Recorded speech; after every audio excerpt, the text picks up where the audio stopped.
नमाजों का यकसा निज़ामुल औकात बनाने का जो एक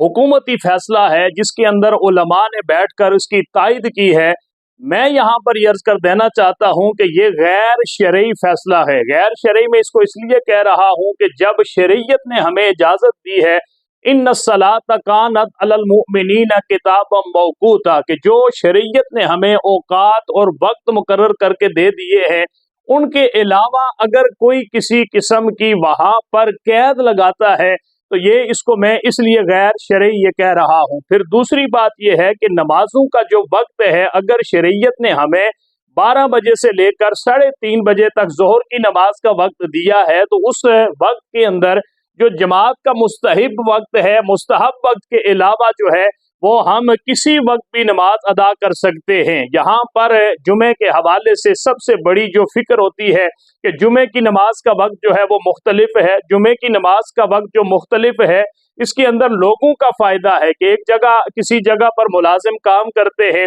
कोई 1 बजे वाली मस्जिद में जुमे की नमाज पढ़ते हैं, आधे मुलाजिम जो है वो 1:30 बजे वाली, 1:15, 1:45, 2 बजे वाली मसाजिद के अंदर नमाज जुमा के अंदर वो शिरकत करते हैं। बाज़ लोगों को जल्दी कहीं जाना होता है, बाज़ लोग ताखीर से किसी जगह से वापस लौटते हैं। तो नमाजों के औकात के हवाले से ये जो एक फ़र्क पाया जाता है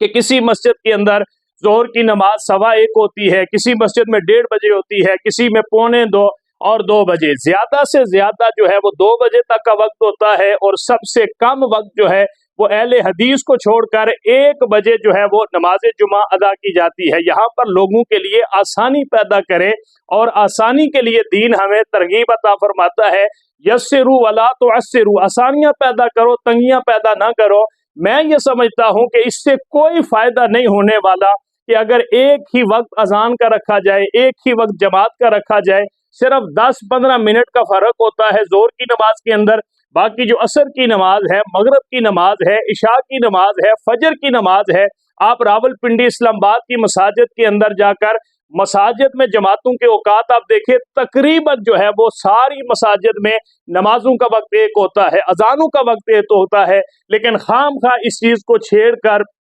जहाँ पर और हजारों मसाइल मौजूद है जिनकी इस्लाह की ज़रूरत है, मुझे ये समझ नहीं आती कि हुकूमत और उलमा जो है वो इस मामले के पीछे क्यों पड़े हैं, और लोगों की इस आसानी के अंदर तंगी पैदा करने का क्यों सोच रहे हैं।